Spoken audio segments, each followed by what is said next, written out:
He was principal accountant general, and then he decided to join politics before the last elections. Sir, I want to do things with your volunteers, but somehow tapare 19 pore COVID igala movie say for certain disturbed we could not do.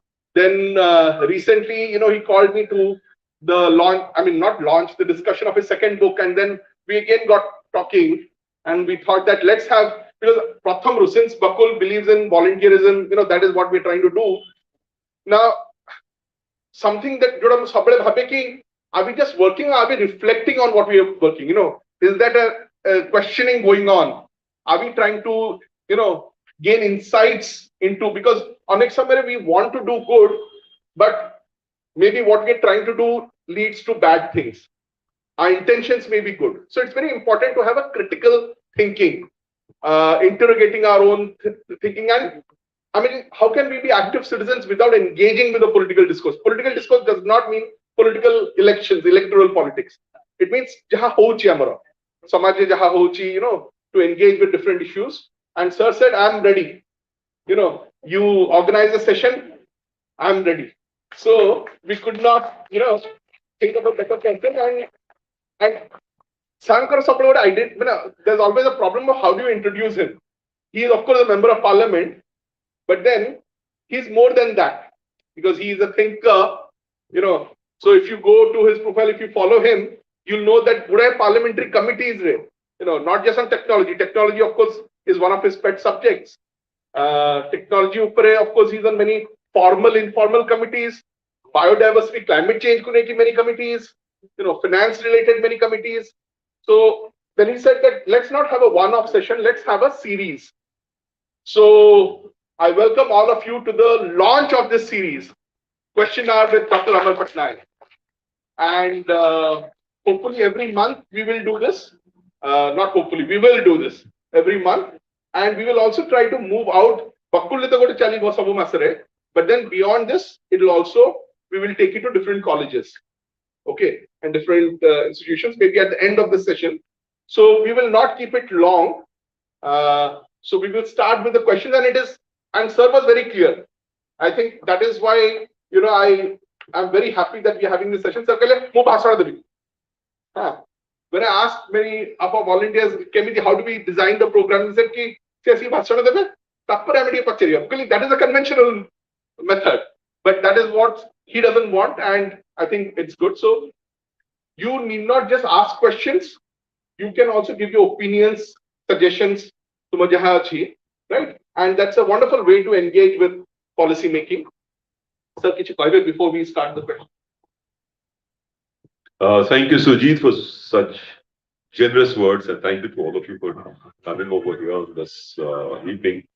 I'll just latch on to what he said. What is the most unique thing about technology today? It is disruptive. It is disruptive. Disrupts the current narrative. So, if we have discussion, it should disrupt the current narrative of a Basana and then question. We'll have the question asked straight away, because it should be very informal exchange of ideas. And most importantly, technology is actually galloping at a very, very fast pace, at a pace unimaginable by me, definitely, from that generation, but even by you, because something is happening, exploding somewhere in the world by a small group of people or by a large group of people. And to catch up with that technology, to understand, many people just jump into technology as users.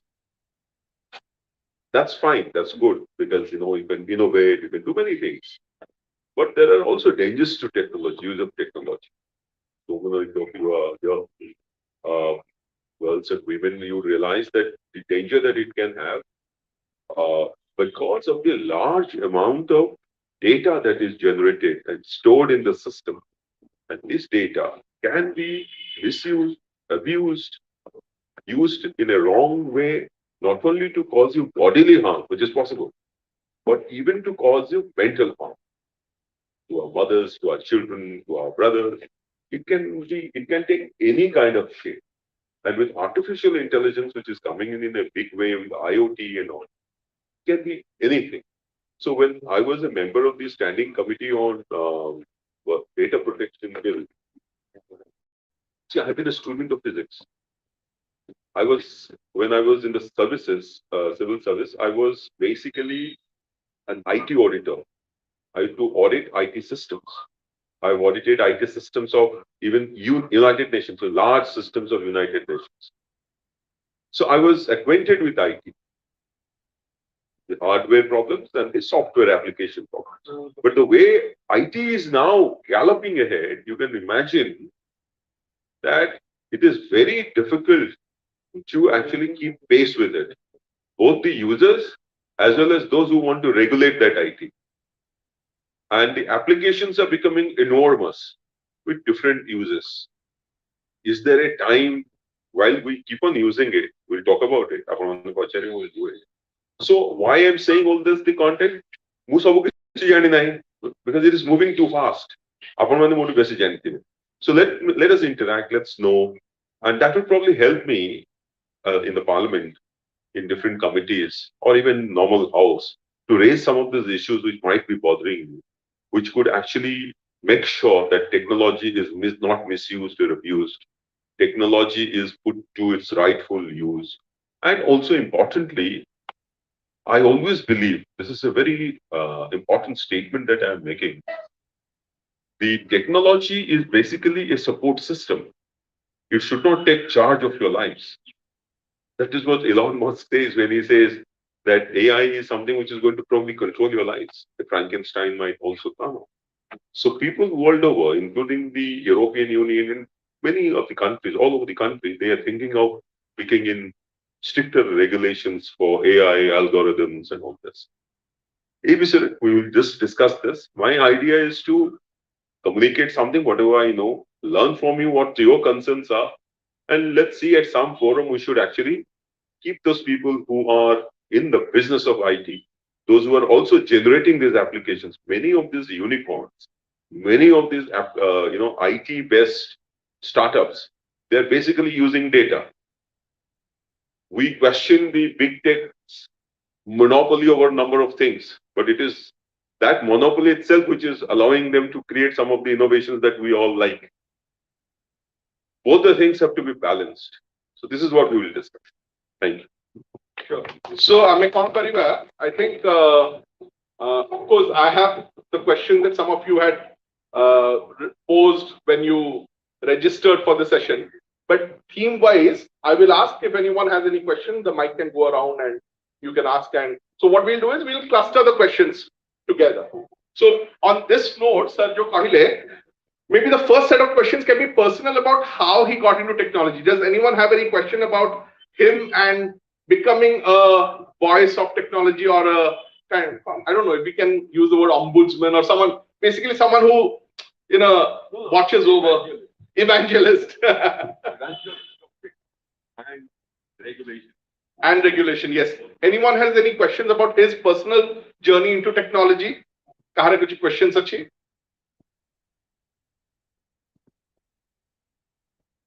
Good evening, sir. Yeah, I am Sajanya. My question is, we all know that you've worked on technology and you've also worked on other fields. You worked in agriculture at some point of your life. But why technology? Why do you think it was the utmost thing that you chose to go ahead and work with it?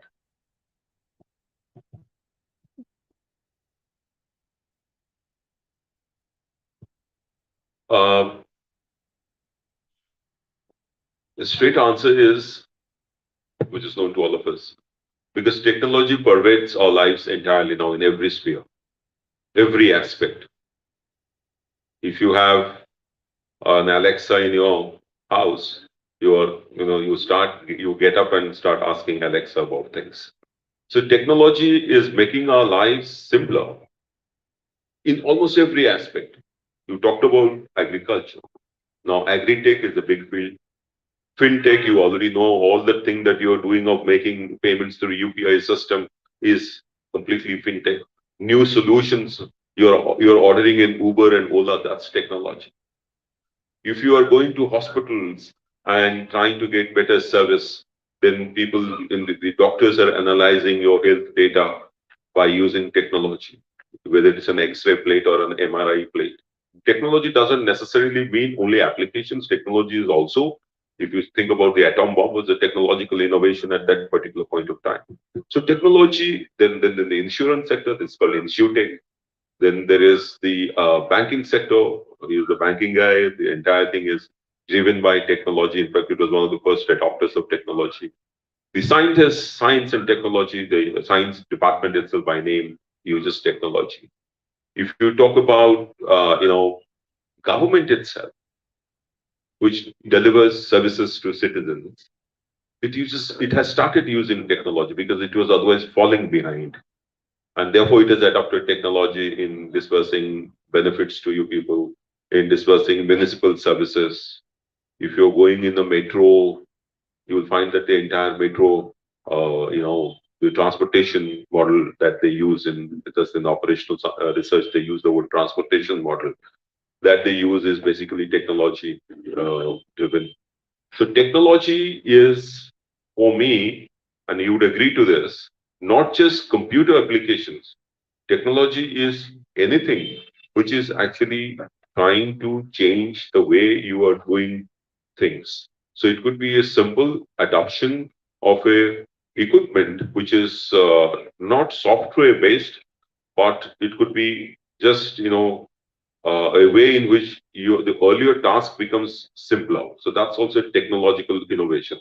ଗାଁରେ ସବୁ କରନ୍ତି ଯୋଉ ଛୋଟ ଛୋଟ ଜିନିଷ ଆପଣମାନେ ଦେଖୁଥିବେ ଫେସବୁକରେ ଆଣ୍ଡ ଇନଷ୍ଟାରେ different ଛୋଟ ଛୋଟ innovations ଛୋଟ ଛୋଟ ପିଲା କରୁଛନ୍ତି in which ପାଣି goes better to the fields. It becomes easier to dig a hole. Just small things.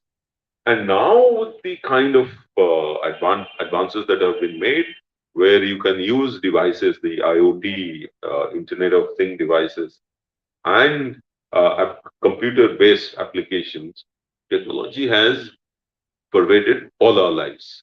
In fact, when you were, all of your guys, I think he has a beard, but those who are not having a beard, they use the shaving. That itself has undergone so many changes.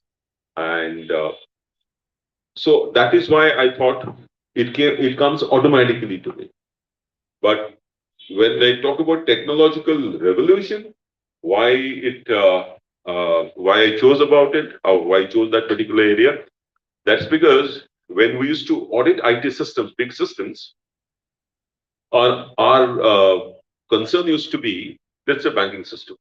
Our concern used to be that if someone is depositing some money that is correctly accounted, someone is not, if he is deposited 101, it should be 101.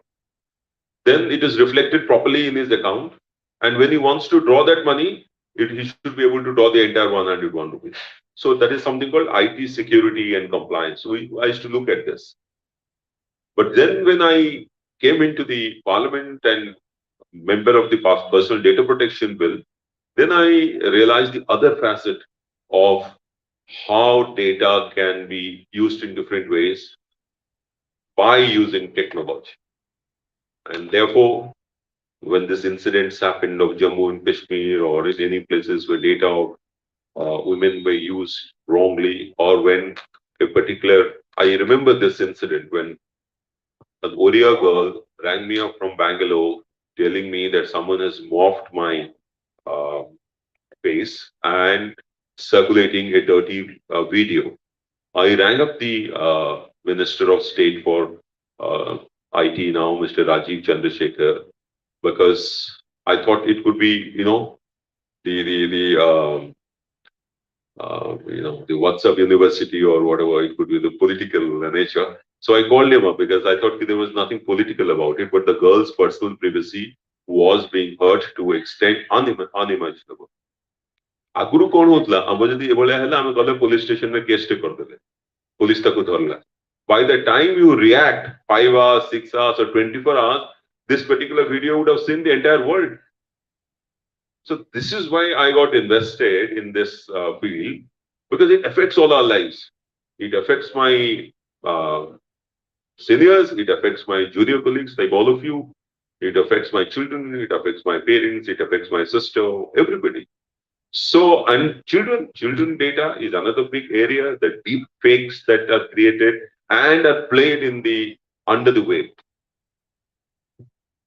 So it became very interesting for me. And as a legislator, your job is basically to bring out good laws. So that is why I got invested in it.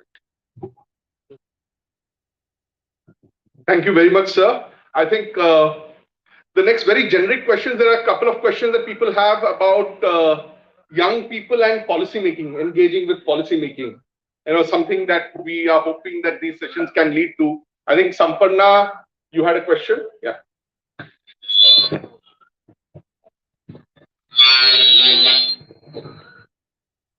Take that, take that.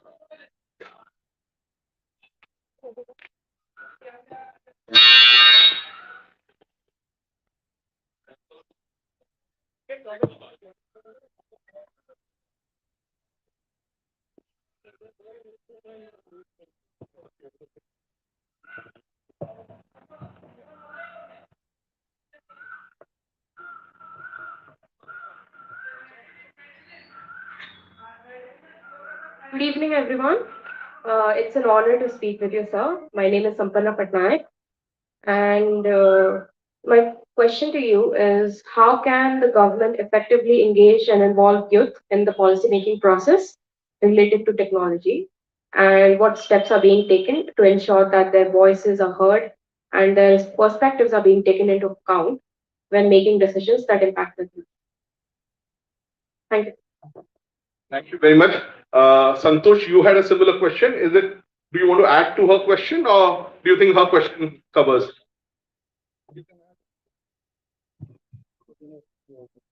Sir and Santosh, I just want to add one point. We youth, we don't know how to start and where to start to engage in policy making. How can we effectively and does it make any effect, really any effect to the policy making if we start? Want to add anything?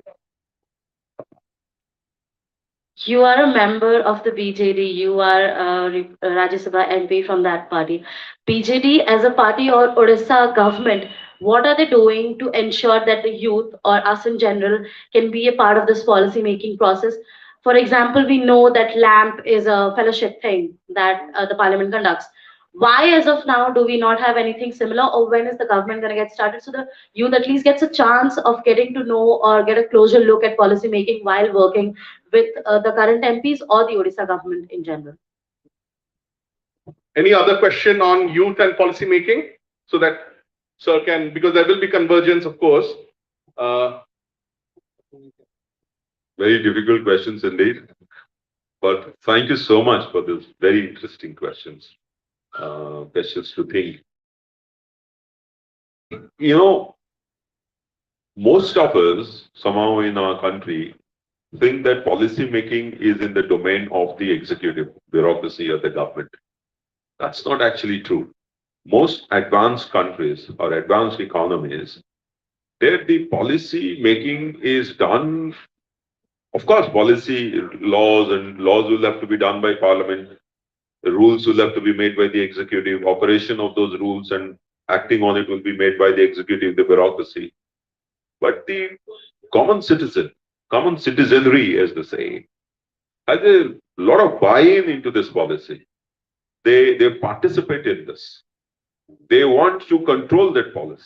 The various ways, advocacy, lobbying. Lobbying is actually accepted in the United States. So the point is, the people think that the policy space is also ours. We contribute to it. It is our policy. Government is implementing it. Our scheme of things in India is similar because the policies are actually supposed to be made by the parliament. Parliament consists of representatives of people. And if they are representatives of people, they should represent the popular thought, popular opinion, popular buy-in into this policy. Unfortunately, I think because of our legacy, British legacy, it was very top-driven, paternalistic, as they say. in your house, like, your father saying, you study this because I know what is good for you. Nowadays, it has changed. It doesn't happen that way. So governments are also changing. Some state governments have changed more. Some governments have changed less. I was principal AG of Kerala. I keep on telling this. In Kerala, I've seen this, that anytime there is an announcement by government, the community itself comes forward, takes charge, even a road to be made from here, let's say, to your gate, and they say, what should be the alignment, how it should be done. So they participate right from the beginning in the policy making and implementation both. Other states are doing it. Some people do town halls. Some people do this consultation exercises. For example, in India, before the budget is made, we have the consultation with different stakeholders as to what their perspective about their sector is. Now, as far as youth is concerned, which is the main concern, which is the main issue here, because India is a young country, and we will remain young for a longer period of time than any other country in the world for about another 20 years, 15, 20 years. So it is very important that the youth's concerns are factored into this policy. Those who have crossed the age limit of youth, it is a different matter than parties and countries. We think that we are always young and they don't want to cross that age Gandhi limit. is a young leader.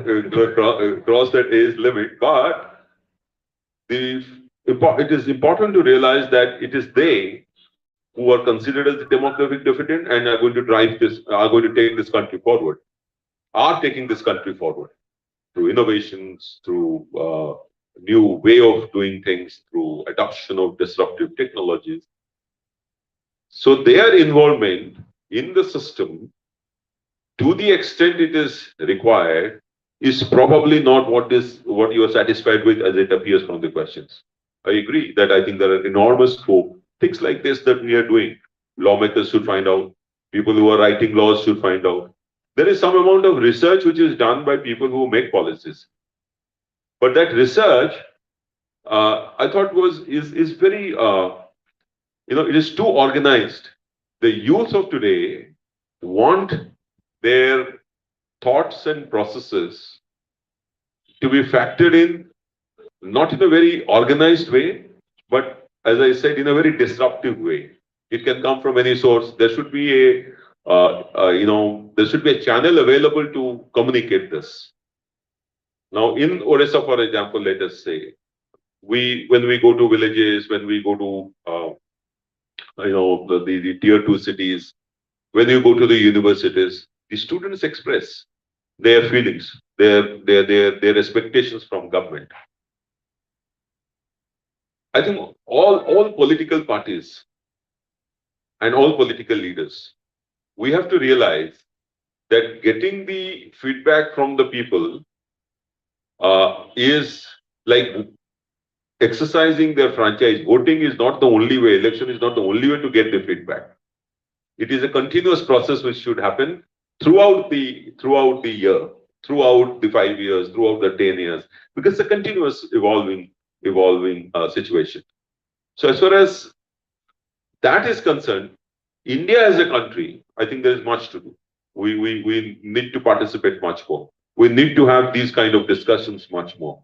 What we are getting from the universities is too organized maybe. So you need the unorganized or semi-organized things like this. We get to hear from the people through surveys. We get to hear people from opinions. Thanks to social media now, we get to know what the youth wants, what are their expectations. Sometimes we also know the policymakers think that we know what they want. As I said, it's a paternalistic, and those are set things. But it is only through this informal kind of exchange that we actually would come to know things which probably is there in their heart. They were not able to say it, or they were not able to say it in a manner which, or in an environment in which they will feel not at odds to express. So that is probably not happening. So these are the things that should be happening more. I entirely agree that the entire political system, our political parties, will have to do much more. The things have improved. You have social media, you get surveys, you can immediately find out through a monkey survey what is the what you want, what you don't want in Twitter, in social media. You can quickly gauge what is the expectations. But as I said, I think these informal settings allow you to actually express things which you probably will not express in social media. And therefore, this should happen.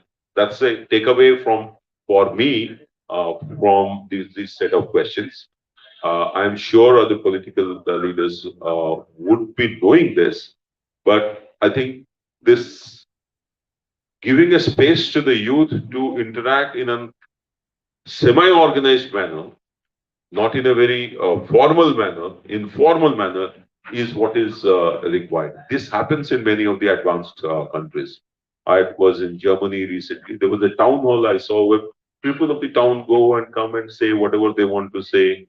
Now, this in a big country like India may be difficult, but I think we have to think of ways and means of capturing this thought of the youth. Thank you very much, sir. Something on this line you want to ask? Good evening. I'm Vijayata Patnaik. Being from educational background, so I'm into an international school. On this same line, what he asked is a very right question. How do we start? Where do we start? Where our students are lacking, especially children. Once they go to university, it's a long time. It's what where we start from the schools. What are your opinions about the books we are using? We are still into, even if it's an English medium school, we are still into the age-old books. We are still into the rod-based learning. We are still making the students run behind the same old system of getting into engineering, medical, and 99%, 98. The examination pattern is same, is still the same. So with all these things, are we not restricting them to understand what is, even to the teachers?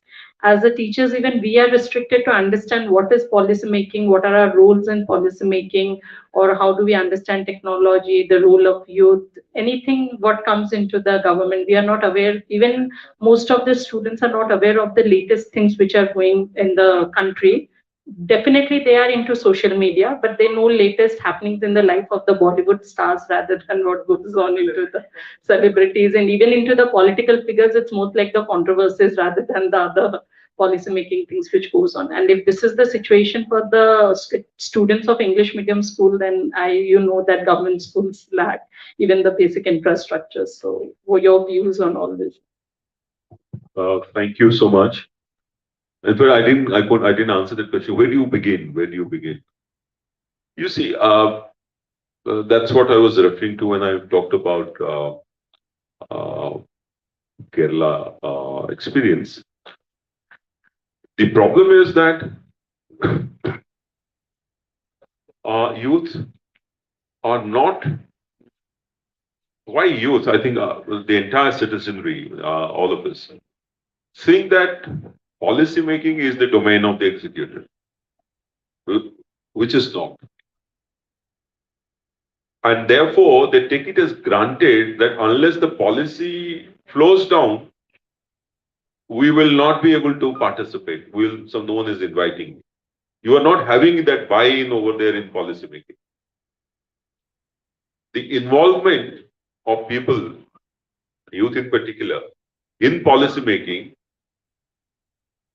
is not happening also, not just because it is someone who will just give it to you. It's not happening, you see.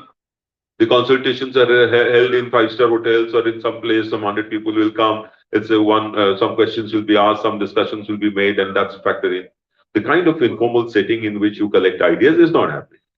But for that, if it is affecting your life, if you are, let us say, getting a wrong electricity bill, which is again technology driven, then I think it is not always with the purpose of embarrassing the executive or embarrassing the government, but it is just to demand and get your rightful place in policy making. It may be that someone who has designed that policy was flawed because he was limited by his knowledge.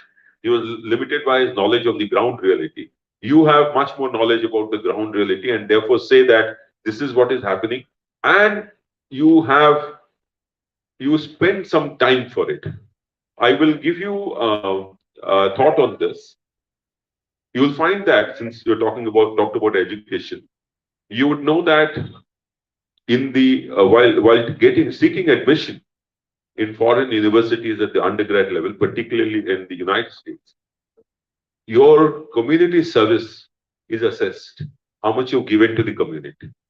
The essays you have to write what kind of essays in which you will express how much you've given to the community. Do we do that here? It's completely mark driven, completely driven by how much you have learned by rote. Or even if your things are improved, it is intellectual capital. But social capital building in society is an important ingredient of society building, societal transformation. That is not assessed. In fact, I just told my people, my interns who are working in Delhi to design a private member bill that while seeking admissions in Indian universities, students should be expected to give a narration of how much time they've spent in what activity to society for community building. Because it is the community which is the harbinger of change. Community he change आनी पड़ेगी. Our community माने let's say youth community. Youth community he change आनी पड़ेगी देशरे only if they feel that policy making is not just their domain, it is also my domain. So I have a right to participate, to be consulted, and also be allowed to take part, monitor implementation. It is not an easy thing as I'm making it say, because you have to. People are realizing, all political parties are realizing that youth needs that space. Youth wants to have that right over this. But then the thing that it is only limited to voting, which is what I said. It is not. It should be in the entire, it is a continuous process. If you do not like the electoral process itself, I have written some articles in Times of India on I-voting. If in Estonia you could do I-voting, so you're sitting in house and you can file your vote, use of technology with AI, with our Aadhaar database, it's probably, I think it is easy to safeguard the identity of the person and vote. But we don't want to do it. Now, it can only happen when you demand. Now, I wrote that article. I think I done my duty by it because I wrote it there to generate a debate. Kiran Bedi retweeted it. She spoke to me on it. The election commission also spoke to me. That is how it will happen. So engagement with community on our side also, that is the side of the youth, has to also increase. Parents have, gone are the days of the parents where parents are saying, oh, this is what government has said. No, I want it to happen this way. Now that much of time to community, I think all of us are probably not giving. That's because of history. We have to get out of it. Your education syllabuses have to change. I remember a long time when I was a student in DM school, our SUPW, socially useful, productive work. Socially useful, productive work. ଆଉ ସେଥିରେ ଆଉ ମୁଁ ଯେତେବେଳେ training ବି ଯାଇଥିଲି ମନେ ଅଛି ଶ୍ରମଦାନ ହଉଥିଲା ମାନେ ଏକାଡେମୀରେ ଏବେ କିନ୍ତୁ ମୁଁ ଜାଣିନି ସେଗୁଡ଼ା ସବୁ ହଉଛି କି ନାହିଁ ଆଇ ଡୋଣ୍ଟ ନୋ ବିକଜ ସମସ୍ତେ ପଢୁଛନ୍ତି ଫର କମ୍ପିଟିଂ ଫର getting a rank in the engineering institutes or in the medical institutes. So this paradigm has to change. But if the paradigm change, legislators or executive or judiciary, no, it is you who have to do it. In fact, you have the potential, you have to seize it. Seize it means you don't have to go on the road probably to do it, but the power of the pen is stronger than the sword. You have the entire social media at your command. You can use it to influence policy, to take charge of policy making. I would be happy to contribute in any manner that you can think of it separate and let me know about it. Thank you. Wonderful. Of course, Sir Juda Kahile, now moving to technology, questions relating to technology. Technology is not just AI, of course. It was interesting. All of us are aware that Ebbe Bhubaneswar, we just hosted the G20 working group, education working group. And do you know, of course, what was the theme, right? The future of work. And it was very interesting because Aguru Kebe, I don't know, it's a debate because you know that Agugu Kon Haba, we don't know, what the next disruption, but are we preparing ourselves for that? But then technological advances from the very beginning. I mean, application of science, modern science, industrial revolution, and all. I think Rani had a very fundamental question about Gandhi. Where is Rani? Do you want to ask that? Can we have a mic to? She used a quote of Gandhi in the question that she had asked. Hello, sir. Pranam, mo na Rani Madara, mo NS College MSW କରିଛି. Sir, ମୁଁ ପଚାରୁଥିଲି କି Gandhi told masses led production, not mass production. Which is correct, sir? Mass production instead of mass production, which is going back to the very basic.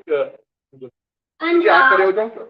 ଆଉ ଗୋଟେ question ଥିଲା କି sir ଯଦି ଟେକ୍ନୋଲୋଜିର ଡେଭଲପମେଣ୍ଟ ଯଦି 12 ବର୍ଷର ଗୋଟେ ଛୁଆଟେ ଯଦି ଚାଇନାରେ ସେମାନେ ମୋବାଇଲ ଫୋନ କି ଲାପଟପ୍ ଯଦି ତିଆରି କରୁଛନ୍ତି ତାହେଲେ ଆମ ଇଣ୍ଡିଆରେ କଣ ପାଇଁ? ସୁଚରିତା ଅଛନ୍ତି କି? ସୁଚରିତା here? ନାଇଁ. Okay. Anyone has any other questions relating to fundamentally the whole idea of technology? I know, Budej and sir, that many of you have talked about environmental hazards and adverse effects. I mean, we'll come to that cluster of questions later. But anyone else wants to ask any fundamental questions about the role of technology? Yeah, thank you. So my question actually, when it relates to technology, is about a specific aspect. Like she just discussed about education. What concerns me as a young girl when it comes to technology is the lack of digital literacy that I see around myself. Now, I might be speaking from anecdotal evidence. I might not have the official data to back up what I'm saying, but we have created a situation, an environment where people have access to smartphones, people have access to laptops, but no one is telling them how to navigate these digital spaces. And it concerns me that this kind of decontextualized information might not be the best for the citizens of the country. So how do you think policy making can address this issue? Is there a way that we can sort of increase digital literacy and be more equipped as citizens for this? Come back, maybe Sir Prathame, her question, and then you can come back to this. This is a very fundamental question. So what Gandhi said, mass by production, masses in production rather than mass production. But Mo Bhabibi, the context in which Gandhi said is very important to know. Gandhi said in that in a context at that time where the raw material from India was being taken to the British powerloom companies at Manchester, and processed cloth was being brought back to India to be sold, and thereby kill the handloom and or handicraft sector completely, ruin them literally, and get them out of business. Destroy our culture that was linked to handloom and handicraft, and enrich their companies who are using this raw material to make processed food and sell it to us at a higher price.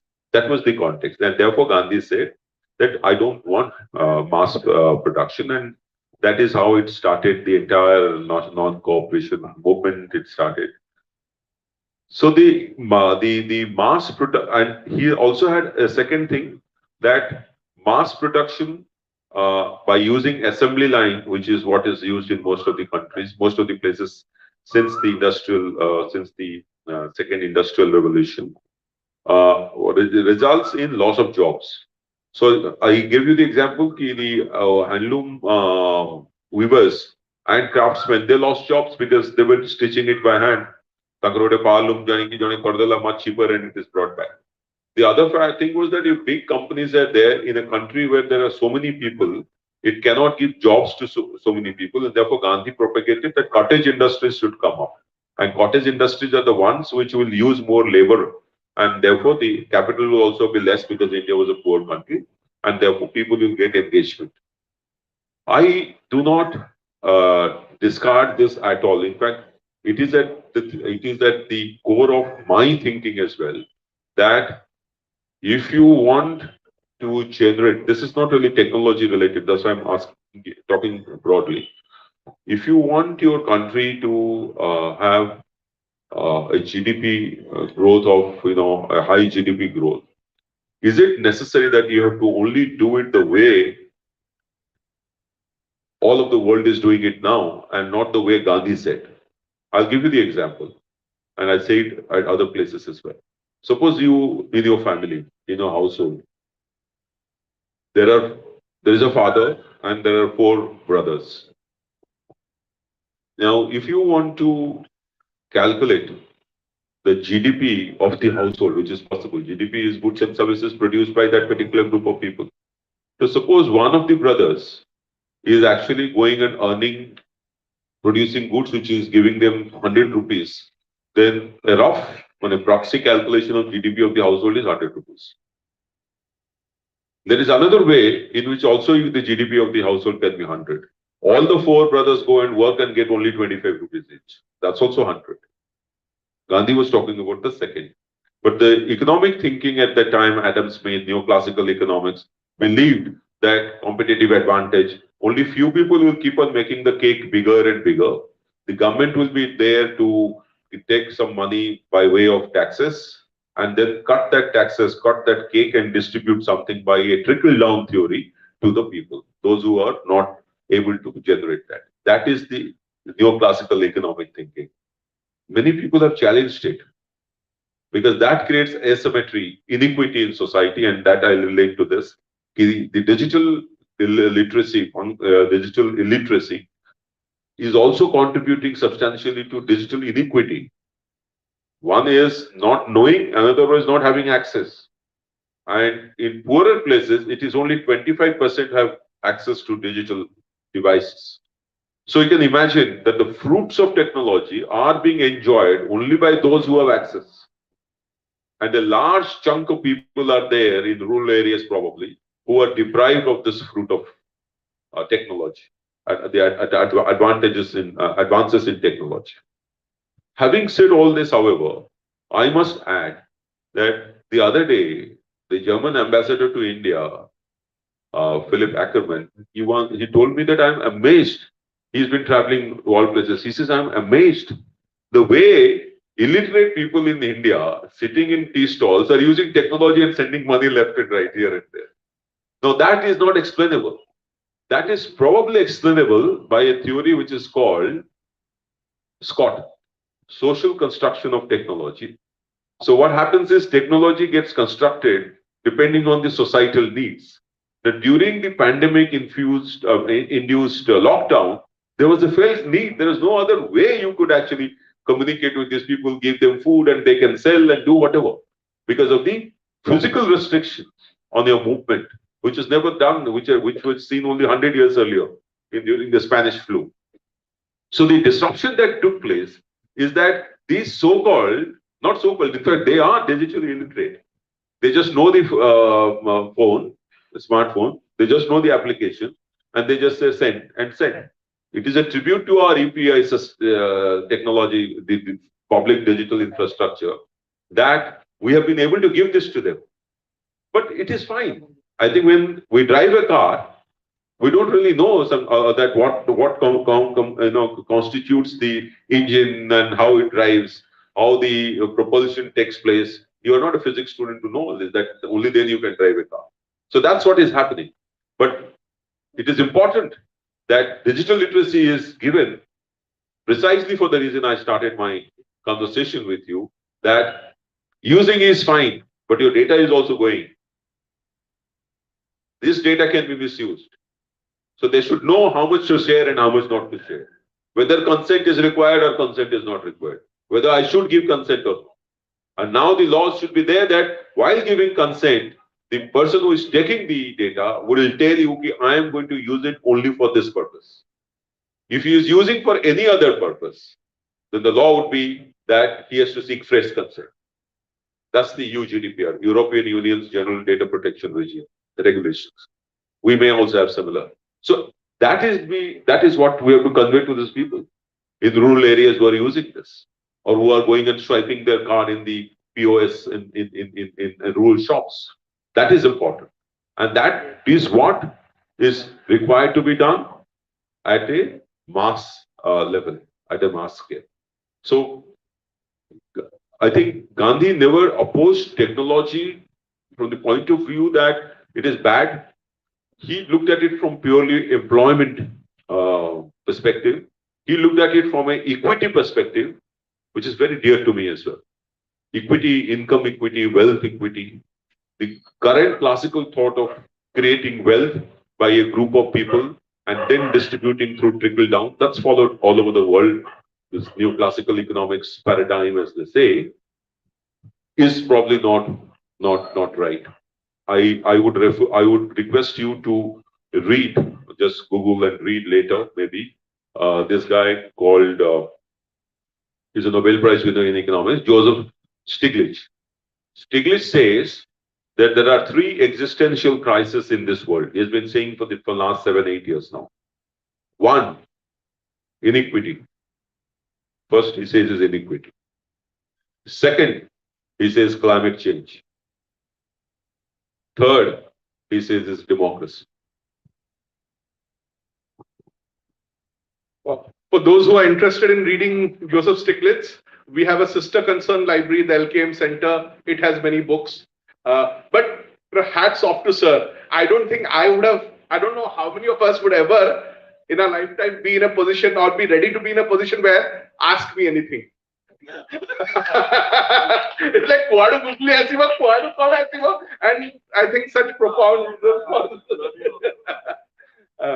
but on that note, though, the whole question of, Abdul Gandhi statement because he was concerned about employment, there were quite a few questions that people here had posed on, concerns about artificial intelligence taking away jobs. So I think we can have some questions. Sarthak, Vinayak, you had some question on Sarthak, and I think who's there? Ankur also had a question. Ankur, you want to start with your question? On Sarthak? Here, I will flip the question. This will be my question to all of you. I know what your question would be. I know what your question would be. That's the raging topic everywhere. Tell me what could be done. So tell me what could be done so that AI or adoption of large-scale AI applications, chat GPT kind of stuff, doesn't take away the jobs. Yeah, so throughout human evolution, right, we always achieve for something that we could automate ourselves with, right? If you see past to the industrial technologies, in industrial revolution, we made industries and we made machines so that we could get the best of the output and we could minimize the human labor, right? The same thing happens after we needed a faster system for calculation. Back from the Sir Alan Turing, back from his time when he created the machine, and that could predict the German code, so that could decode the German messages. If you see from there, what we have come across is a lot. And since in the last 10 years itself, there's a lot of development in technology, especially in the IT sector. And the sole role is to automate those IT jobs. Now we do not need 10,000 people to test a given software. We have a system, and we can put down the algorithm, and it will create 10 lakh systems that could test a given software in the server, right? So the 10,000 jobs which are there, whose work was to do testing of different software, those are getting lost, and those are not going to come back. But what we have to understand over here is AI is just a tool. It's not the way we are terming it as artificial intelligence. Can be flawed in many ways. It's just a machine learning algorithm that gives and analyzes data constructed in certain algorithm. And even in a lot of different models, AI can go wrong, right?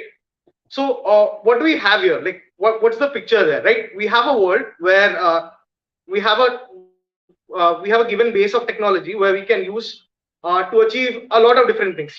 We human beings do not need technology to survive as such. Sorry, that's a very wrong way to frame it. We do not need technologies to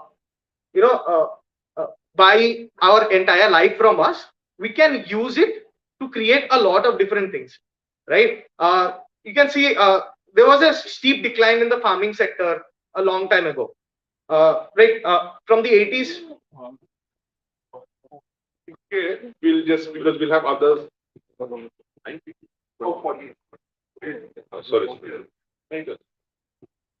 So,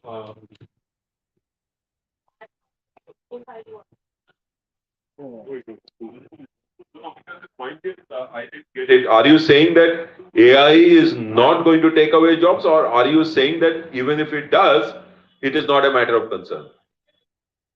Exactly. So my point is what he said is AI was invented to make our jobs easier, not to take away our jobs. We need to spread that awareness that AI is not here to take our jobs. It was just invented to make our jobs easier. Like for example, ChatGPT, which is saying that oh, it's gonna take away all our jobs, it's gonna take away content. And no, it's not. If you know exactly how to use it, you're the one who's going to instruct it to make our jobs easier. It's not going to take away. We need to spread that awareness. Okay, so as you said, someone's Jani with this. See, AI is going to take our jobs, but the fact is over here is the revolution that we are seeing, right? The phase is really slow. Great people have said, like the founder of CEO or Ethereum, they have said that the model of giant AIs are over, right? And we are just using it to analyze more and more amount of given data than we are using it to take the jobs away. Of course, the jobs are going to go, but new streams of jobs with new technologies of how to implement that AI and how to make life better, that's going to come up, and that's going to play a major role in the coming 10 to 15 years. So I was about to say that, you see, what has happened in the technological revolution that's underway in the world in this decade is that a large amount of data is being generated. AI cannot really develop through machine learning good algorithms unless there is data. So this data capture business, data mining, data sciences, that has happened only recently. And therefore, the accuracy of the algorithms by using a machine learning has also evolved. That we are seeing. And there are tremendous amount of benefits. You're using AI in agriculture. We have something called as precision agriculture, where you know exactly how much amount of water to be given to this kind of a soil type. The produce that will come will be sold in this market. All these variables, since data is already available, captured electronically. Earlier, this data may be there, but it is not captured electronically. So machine could learn. And better machines are also being developed in which machines are able to learn and develop good algorithms. No, but what this would do is that, so unless this data is created, the algorithms will not be refined at all. This data will be created depending on human need. And therefore, the algorithms will keep on improving. So the business of data storage, data transfer, data use, data retrieval, IT security of data, this is a vast, completely new field that has emerged because of this, will become stronger and stronger. You see people are talking about data centers. We had a new policy on data centers, central government. This we didn't talk about it earlier. That's because the importance of data.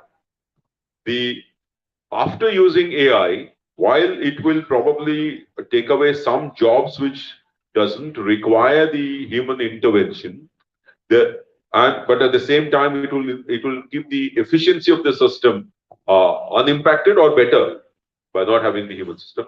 It will create a new range of new jobs. Now, this data, unless data is there, there can be no innovation. So innovations will happen in different areas, different fields, because of the human urge to innovate. And that will be driven entirely by the youth, not only in this country, all over the world. And this will give rise to new jobs. Our thinking is that there are several complex problems in this world, particularly in this country, which remains unsolved even after adoption of technology. Now, probably use of AI would give rise to better solutions, and that would create new jobs. Our agricultural productivity is still very low. Can we use AI to make things better? A new set of people get job, a new set of people actually contribute to growth. That would happen. So the process of involvement of human beings in the growth process is more effective, more impactful because of using AI. So while in some places it will lose, in some places it will gain, but overall, I still feel because of the huge amount of data, the AI also requires to be controlled. because unhindered use of AI can also create unhindered damage to people who are giving or sharing their data. So this is something that is important. Why I'm repeating this is because only when a harm is caused that people run to the police station or run to policymaker कि ये हो गया मेरे साथ, ये होना नहीं चाहिए था. Why not take preventive steps? Now that itself, the prevention of harm is itself a new business, a new profession completely. It will create enormous amount of jobs. I foresee that. Well, if AI takes away our job, then maybe we should not be doing that job in the first place. Because I think it's all about routine jobs which can easily. Ankur and Sarthak, is your question answered? Or do you want to add anything? Just Aditya, I think, had an interesting question on the whole issue of data that you mentioned, but linking it to issue of copyright, right? You want to ask that? Are all of you students of engineering or something? This was the RT. He's an engineer.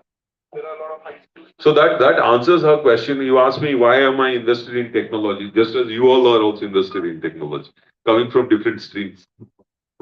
Yes, so my question was more about the copyright and the ethics side of things. So, like, we have a lot of creative work, a lot of creative writing that people do. And GPT, for example, it has been trained on a boatload of data, right? It has also been trained on a lot of books that people have written already. And if I were to ask it to, like, write something in someone's style, it could imitate that.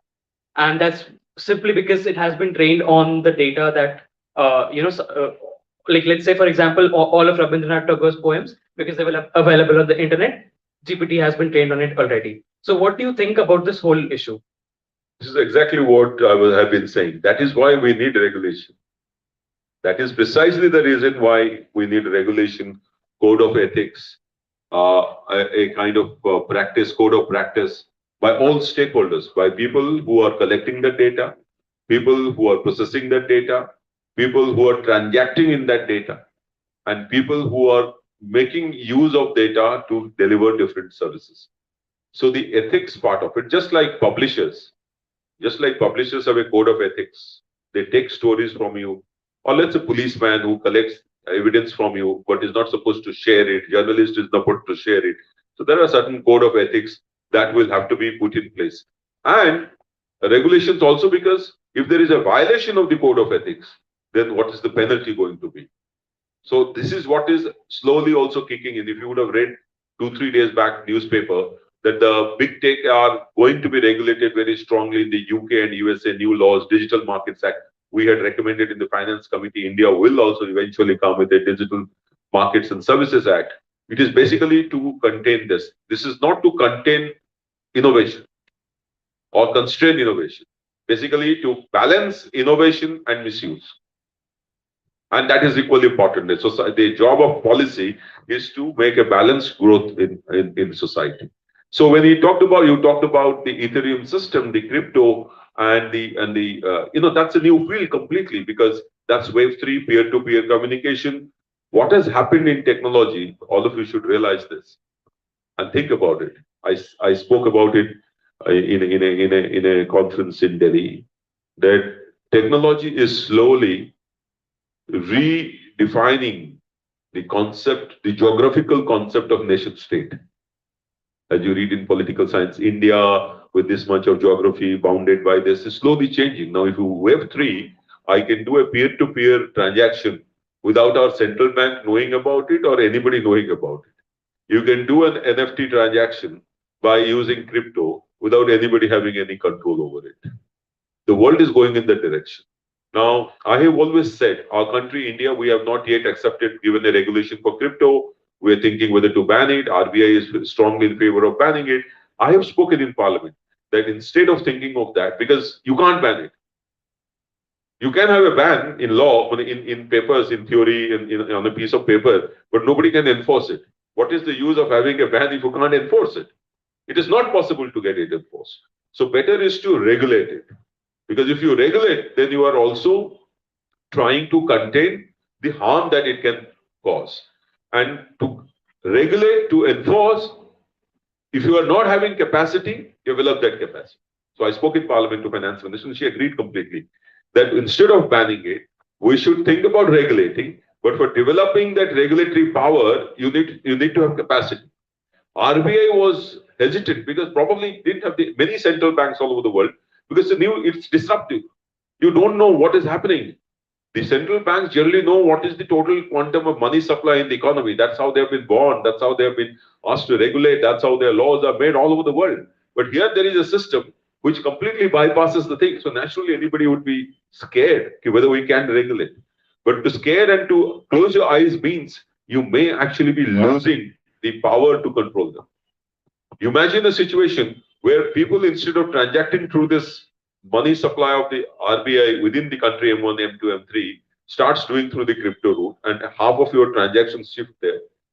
Your the entire calculation of GDP, the entire economic stability and microeconomic stability, who will know anything? Nothing will happen. But to say that, that's why I'm saying it is bad, stop it. I said, if you stop it, even if you catch it, there are ways in which you can work under the wave and transact.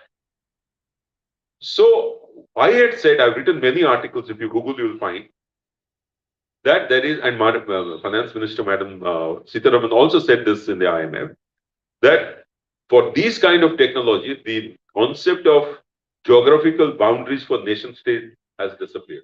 We need to have a global order. We need to have a global order, a global principle-based system, which other countries then can make rules. That suppose I'm sending a crypto to her on a transaction, and if there is an irregularity, or if there is this transaction is not honored, then there should be an agency for dispute resolution like the WTO. And that is what is in the G20 as well. Because unless there is a global order for disruptive technological solutions like this, we will not be able to regulate.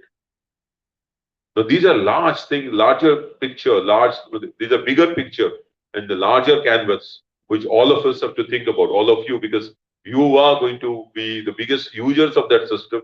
You are the ones who are advocating for it completely, I know, because they keep all these crypto exchanges as well as players, they keep coming and meeting me.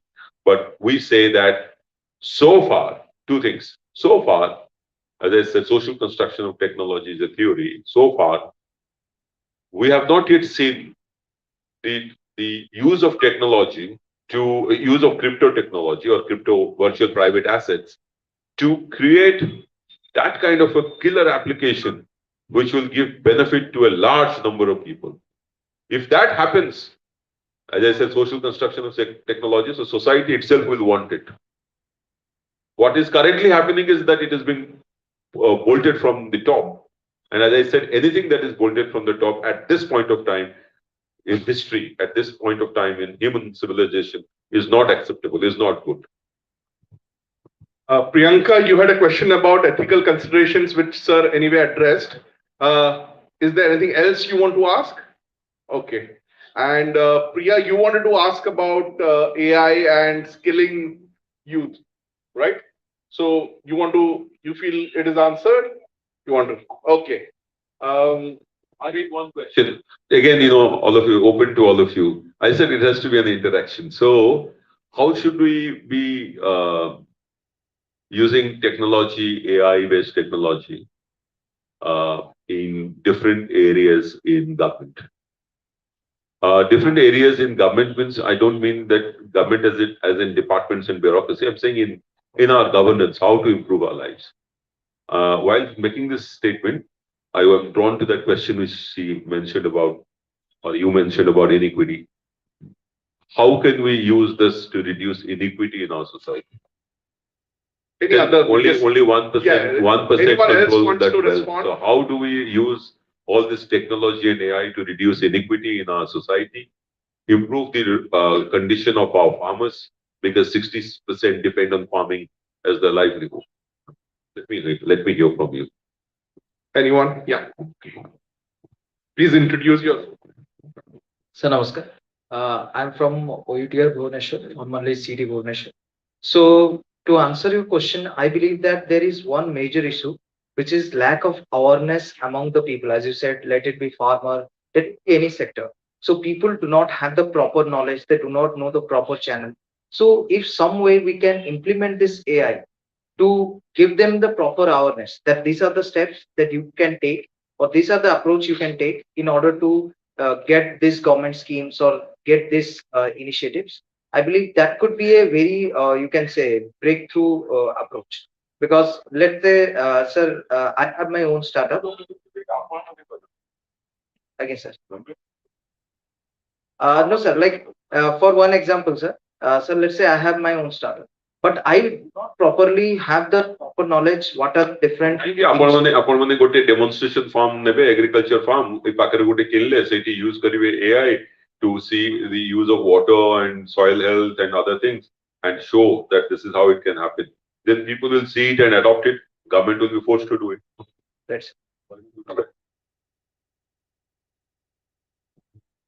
If you want an education field, you want So to, will the you government teach. agree to make the youth interfere over that? Because I wanted to ask a very political question to you. You said ki it's a power of pen, or do we need to come to the road? Most of the things we have to come on the road. Suppose I am just taking this as an example. Youth wants to change a government school. Will the government people agree to make the changes? We tried. It was not. So the on the demonstration form, I think no law in the country stops you from buying a demonstration lot of land. I do it in my village. Who will stop you? Nobody will stop you. Now you're talking about the school thing. Our government, our CM, Naveen Patnaik, I'm not giving a political statement only. I think it's one of the unique states where we are involving the alumni in that more school program and more college program. And the entire transformation of the school education thing that is happening is a paradigm change that's happening, where the parents are going to have a significant role in that in the functioning and operation of that school. That was not there before. Delhi has done it to some extent. Other states are probably learning. Finland has done it in a significant way. But many countries in the world also have not done it. So no one will stop me if I am adopting. I have adopted unit for Bhomanagar UP school where I studied my up to class 5. It's near Karak Clinic. ମୁଁ ସେଟାକୁ adopt କରିଛି ମୋ school ପାଇଁ ମୁଁ ଯଦି ସେଠି change କରିବା ପାଇଁ ଚାହିଁବି ମତେ କେହି ମନା କରିପାରିବେନି. One thing will happen to any will happen though. Any change is always met with resistance. If I am following this road to path to the bus stop every day, and if I am told that you follow this path, I will resist initially because I'm not sure, the uncertainties are there. So when you want to change in that school, if I want to change the curriculum, which is already there uniformly for the entire state, I wouldn't be probably able to change it. But if I want to add something to give it to the children, nobody will stop me. And I'm trying to do that there. I asked the alumni who keep on telling me about infrastructure only. Infrastructure doesn't make education stronger. What makes education stronger is the delivery of knowledge and thought, and that can easily be done. The community service.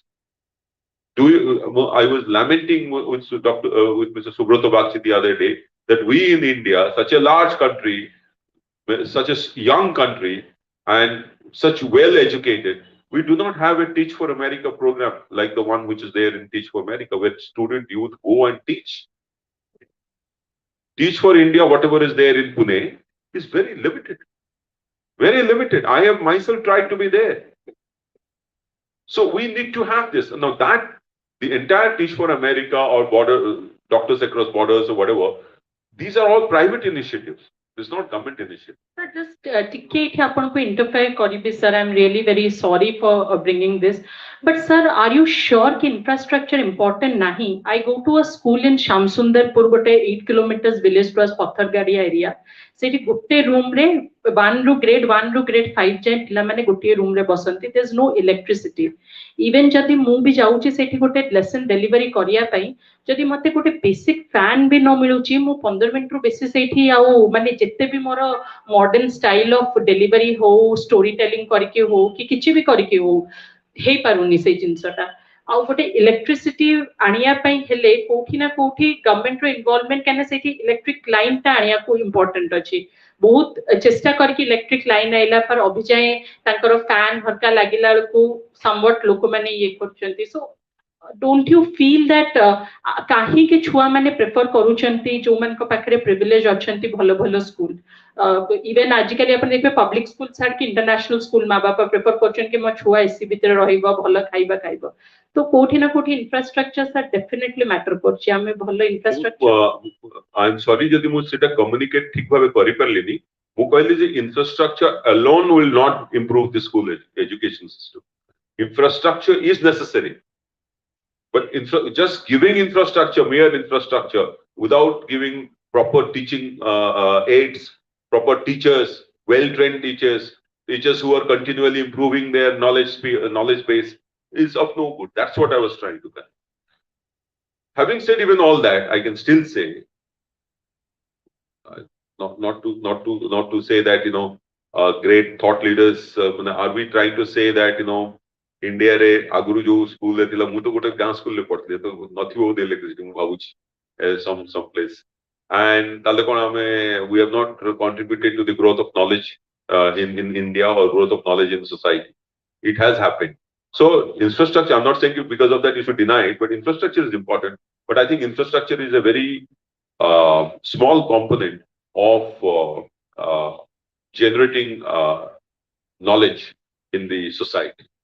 When you say education is different, but creating critical thinking, knowledge in society so that new thoughts would come, you see, any country in the world has, any developed country in the world is there what it is only because of ideation, great ideation. Great ideation can happen while sitting under a tree also. I'm not again suggesting that you should only sit under the tree. All the infrastructure is important, but I think the quality of teaching, the kind of teachers who continually read, think, and impart that training to the mind of children, that is probably more important. And that is where all of us can contribute because we probably are thinking, and that's why we are here today. And that is why I'm again saying that we should make it as a part of evaluation at all levels, and particularly while admission into top educational institutions. How much have you contributed? Yeah. So I'm already 1 hour Hisalani. We had initially thought that we'll keep it for 1 hour, but I think we can go on for 20 more minutes. 10 more minutes. Okay. So jaldi I would request everyone, and we will give the precedence to people who have not asked questions yet. So jaldi. Sir, ମୁଁ ଗୋଟେ slum ରେ ଗୋଟେ NGO run କରେ ସେଠି slum ପିଲାଙ୍କୁ ଆମେ ପଢାଉ school ଡ୍ରପଆଉଟ୍ସ ମାନଙ୍କୁ ମୁଁ ଜଷ୍ଟ ଏତିକି ଜାଣିବାକୁ ଚାହେଁ କି ଆମେ ଗୋଟେ ପଲିସିରେ ଚେଞ୍ଜ ଆଣିବାକୁ ଚାହୁଁଛୁ କାହିଁକିନା ଗୋଟେ ପିଲା ଯଦି 8-9 ବର୍ଷର ହେଇଗଲା ସେ ସ୍କୁଲ ଯାଇନି ତାକୁ ଯଦି ଆମେ ସ୍କୁଲରେ ଆଡମିସନ ଦଉଛୁ 4th କ୍ଲାସରେ ସେ ଆଡମିସନ ପାଇବ ତାକୁ ଫର୍ଷ୍ଟରେ ମିଳିବନି ସେ କିଛି ପାଠ ଜାଣିନି 4th କ୍ଲାସରେ ଆଡମିସନ ପାଇଲେ ବି ସେ 15 ଦିନ ଯିବ ପଳେଇ ଆସିବ तो केमिति आमे पॉलिसी टा आनिबा कि गवर्नमेंट स्कूल रे गोटे सेपरेट क्लासरूम हो जोठी कि ए स्कूल ड्रॉपआउट्स माने जानतो आउ सेठी से माने गोटे ब्रिज कोर्स कंप्लीट करके तापरे नॉर्मल ये को आसंतो एटा होची गोटे सेकंड आपण जो मते प्रश्न गोटे क्वेश्चन रे रखला आंसर करछ सर आंसर करछ आपण पछले हाउ आर्टिफिशियल इंटेलिजेंस हमको इनिक्विटी को सॉल्व करिया पे चेष्टा करिवो गोटे होची सर जोठी बायस अछि सेटा से आइडेंटिफाई कर परिवो तापरे एजुकेशन सेक्टर रे जो अछि हमर ड्रॉबैक सेटा से बाहर करके सेटा करि परिबो और डिजास्टर रिस्पांस एथरे हमको से हेल्प कर परिबो I think we'll just collect the last set of questions and then you can respond. Yes, JP, you want to ask? What is suggestion? Well, just my observations and another is a question.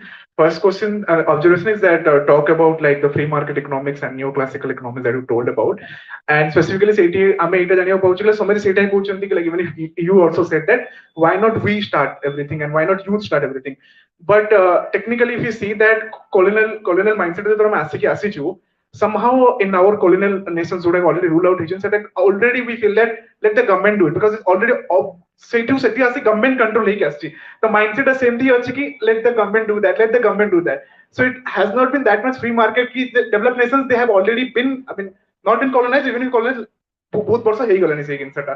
So same mindset ତାଙ୍କର ସେଠୁ ପଳେଇଛି, but in our case I guess that the government control mindset, the government control bureaucracy, that mindset is still there, and I think ସେଟା youth mindset ରେ ପଳେଇ ଆସିଛି କି like I mean କଣ କରିପାରିବା, government ତ ଅଛି ସେ କରୁଛି, ଆମେ କଲେ ବି ତ decisions ପଳେଇ ଆସୁଛି. So that's one observation. Second was the question basically like I believe that this free market concept, like basically the classical economics, this has been properly utilized in this technological field because this has not been directly controlled by the government, and that's the reason why we have seen innovations. The question basically is regarding this digital person data protection bill which is coming in this parliament. I think in April, just I read the newspaper that the government is planning. Please be fast. Sorry, I mean, so my question is that how exactly it address the issues properly, like the individual issues in those data protection bills. Okay. Subhashis, basically मोर तो sir observation ही रहिबो because समस्त एते सुंदर सुंदर question आपन पचारले and eighty गोटे बहुत बड़ा सिनर्जी मु देखिली माने सब स्टूडेंट मान को सहित आपन सहित मोर yes youth and everyone and your laugh your thing your feeling like हमको गोटे बॉडी भली आपन लागुछंती राइट. तो समस्त सर आपन सहित ई इंटरेक्शन ता कनेक्टेड केमिति रहि परिबे see this is a situation, this is an event, but आ परे भी एटी जिते जण बसचंदी तांका मन भीतर काली भी किछि आसपारे, परन भी किछि आसपारे, तो आपन सहित से माने समस्त केमिति कनेक्ट रहि परिबे सेटा मु जानिबो चाहूची. I'll give the first preference to who have not spoken. So my question is very fundamental question. Sir, more recently rural area रे काम करथली regarding this digital literacy and financial literacy. So everyone has the माने our population is 70% is rural.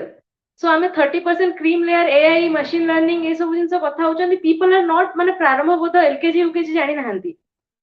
तो आमे माने तांको एतरे fishing विषय रे कहूछु कि टेक्नोलॉजी एमती पढु से माने कहउछन टेक्नोलॉजी पढुछ काहेकि जदि फिशिंग मनी लॉन्ड्रिंग एमती होउची बैंकिंग सिस्टम रे एमती आनुछ फिनटेक आसुची ता परे भी एते प्रॉब्लम आसुची हैकर्स माने आसुचंती हमर पैसा नउचन ताले टेक्नोलॉजी पढुछ काहेकि. तो I didn't have any answer legit answer to that.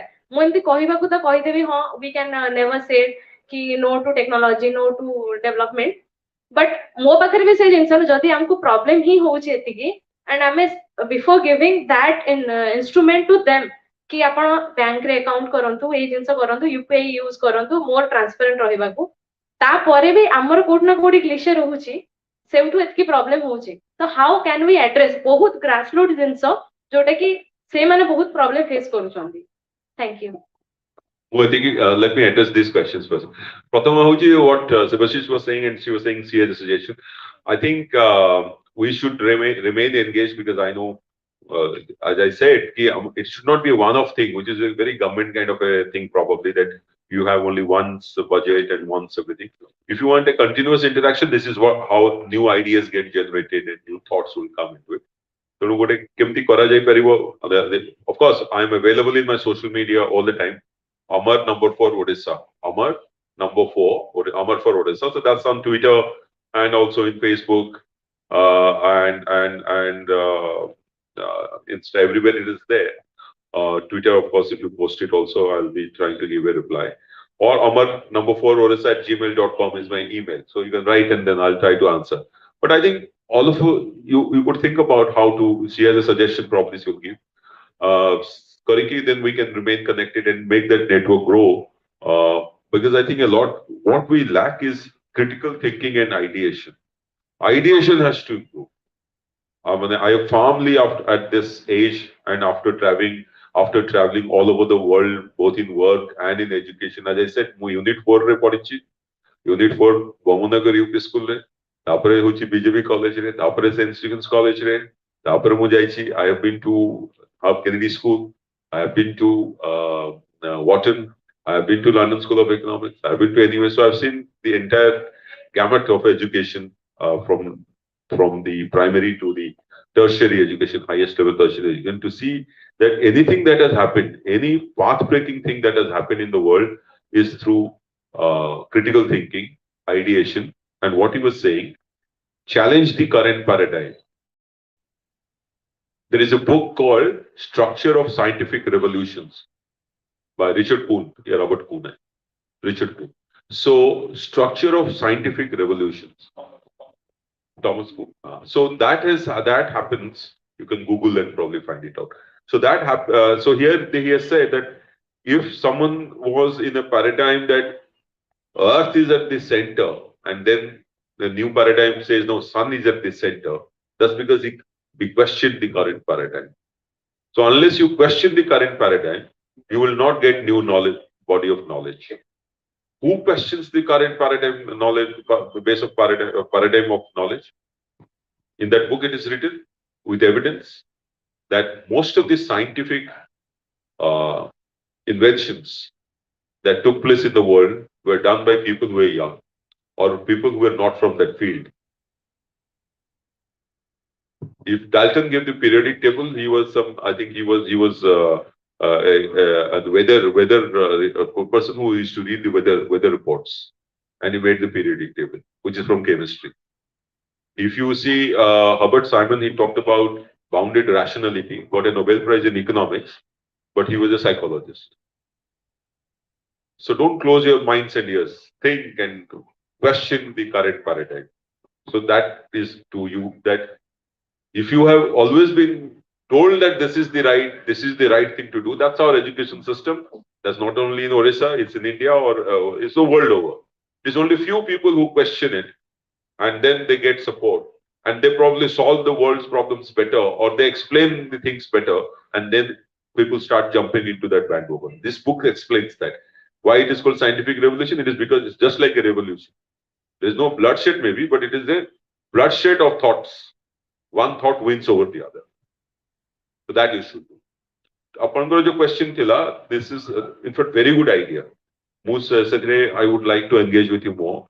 That those who are dropping out, how to mainstream them again.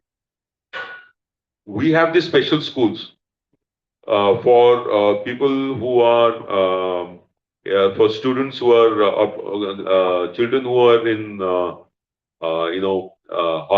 whose parents are in hazardous industries probably. So whether an alteration of that scheme can be done. So I would like to engage. This is a great idea.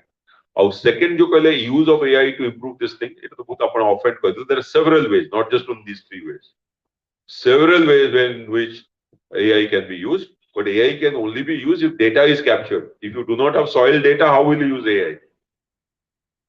So capturing the data is equally a very important part, which is a weak area in our country. We keep a lot of things in our brain because our brain is the computer. We don't capture data and document. That is also is required. And what is your suggestion for? We as the youth expect you to start a forum where we can put up not just our queries but our suggestions and everything. And I guess perhaps Bakul Foundation could help in promoting that and just getting everyone aware that a forum exists where you as our representative can help us getting those getting those ideas get into function or into work. So I think that is going to. I have one very small question for you. It's a very political question. If ever given a chance, would you get into electoral politics?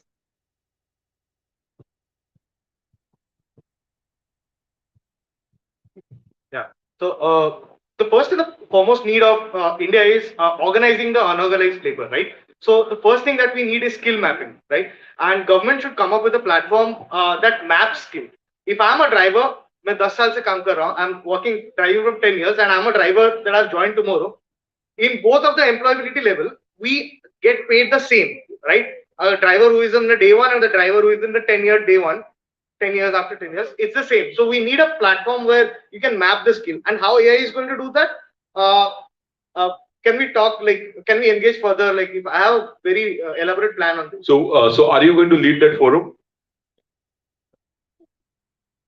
So I think Bakul, we can do that because I think we should have this forum and not just restrict it to Bhubaneswar. I think people from tier 2 cities also should get engaged, and we should try to interact. I interact with you because, as I said, no, those three existential crises: inequity, climate change, democracy. I work in these two fields quite a bit. One is inequity and climate change. So Youth for Water is a group. I think I work with them. So that's, I saw the other day the people from both the remote area ru bi astile. So seitaku apun mane ame eti karipariba. Our second question, you will have political question relating to whether given a chance, I will be joining electoral politics. So isn't it very kind of, you know, It's not premature. no, it's not premature. No, it's not premature. It's not premature. But the point is, it is very, it surmises on the ground that someone will make that offer. No, so first let that offer come. But in the heart of art, I like whether you are in electoral politics or not in electoral politics. I like interaction and engagement with people, and particularly youth. Particularly youth. No, even in you know, when I was doing my PhD and I used to make one of the villages as case study. I went to many villages, so that interaction also you learn quite a bit. So please remember this. No, learning is a continuous process. No, at even age 91 should be learning something or the other. Someone told me someone said every 10 years you should reskill yourself and relearn new things. That is how you grow and new ideas come. Thank you. I'm really sorry, Mo bahut janon ko, I know that many people had many very interesting questions on technology and social skills, social media and social skills, pornography, mental health. Upare, very now the point is, now many people had these questions which could not be discussed today. Is there a way in which they can still ask those questions to you? Because there are, for example, Siddharth wants to discuss, there are others who have questions to ask. So is social media the best way? Till, I mean, we'll of course debate and discuss about how to create this forum for continual engagement. And of course, we are going to have subsequent engagements on other issues. Today, the first theme was youth and technology, but today's unanswered questions, what would be? Coming from different colleges or educational institutions. Why not organize it there so that you can have a larger chunk of people and you know, get this satisfaction? Unless you decentralize and call everyone to one place, it is difficult. Number one, and number two, probably have to adopt hybrid also. That is, we can do something online as well. Because my availability is also like, I'm going to Delhi to attend committee meetings, parliaments are there. However, if you are doing through VC, you can do it anytime. So that's also is something that can be explored. And as I said, I think we could have the more rounds of discussions.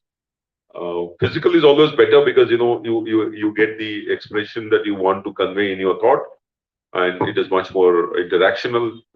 But I think we will have to adopt both. Otherwise, we can't address many questions. But I'm so happy that these are the questions that people have in in the minds of the current youth. Unless you question, you cannot grow. You should question everything. In fact, many philosophers have said that society has grown only by questioning. If I am making a statement, you should question. Has he made the statement? What is the background? Why did he say it? You should ask questions. Am I making a rhetorical statement, which many of us politicians make? So ask that question. In fact, I started a parliamentary debate by saying that my first sentence was, someone had spoken for 40 minutes on topic was something, he spoke on something else. So I said I do not have the luxury of indulging in rhetorics because I'm a smaller party given very less time. So I'll come straight to the point, because the point was we are discussing on the airport economic regulatory authority. It's very specific, but someone else speaking anything. So when anybody, why this rhetoric is spreading is because people are not questioning. People should ask questions, and it is who will ask these questions? The youth, because you are at that cross point in society where you have come from the school system, you have assimilated something, you are exposed to the whole world, gaining something which your parents probably cannot gain anymore, and therefore you are the ones who have to bring this change in society. Thank you very much, sir. And just to add to what sir said, I think one way of going further in that questioning process is to question your own questions. That's a wonderful way to grow. I mean, why did I ask this? Or is it that these things are really troubling me or whatever? But anyway, thank you very much, everyone who's here and everyone who's listening to us online. I think you can go back and we'll have, if any of you want to, as sir said, you want to organize this, in your own college or anywhere, then do get in touch with, you can get in touch with sir if you want directly, or you can get in touch with me or other people at Bakul.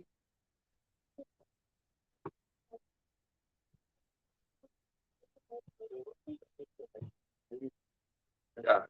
In fact, there were many interesting questions on digital divide as well. But I think, quite general. What's the point of doing all these things and giving benefits? 70% do not gain that. 70% do not have access to rural areas. 70% do not have access to a smartphone.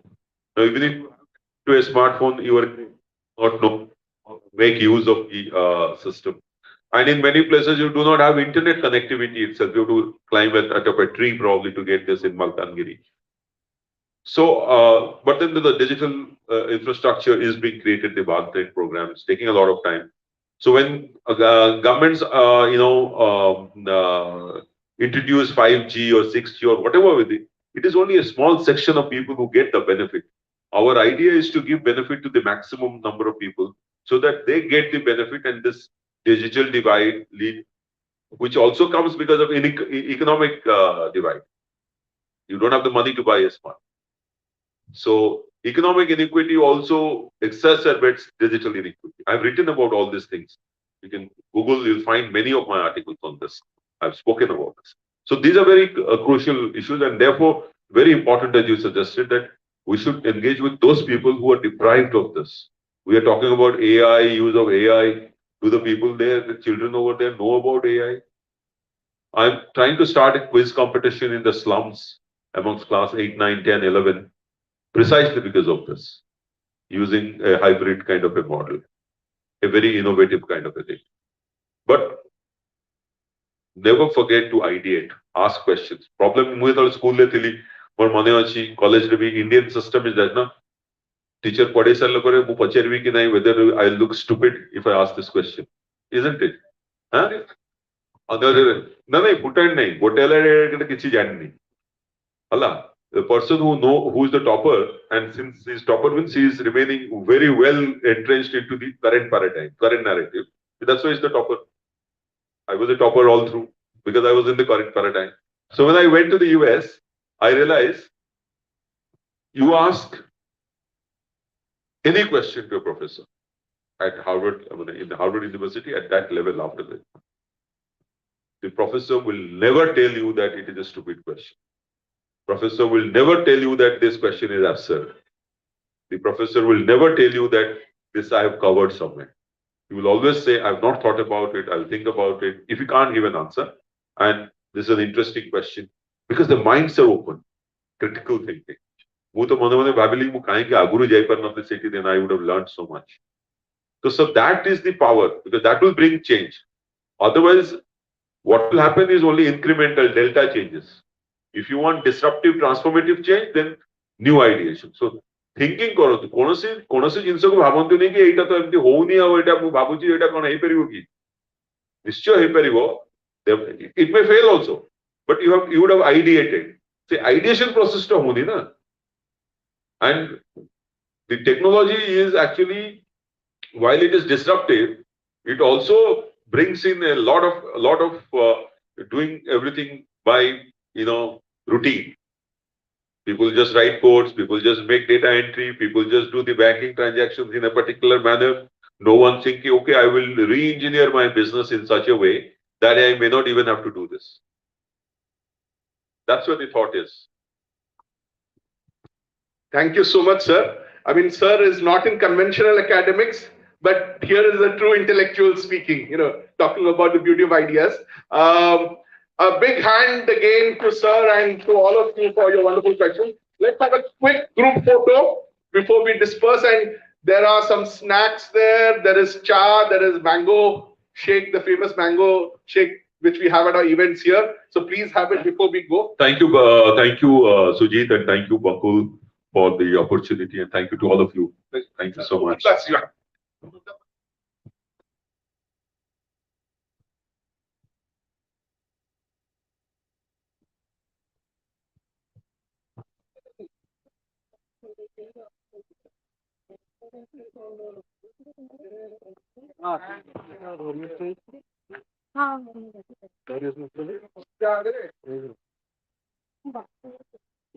Chicken, I think photo did.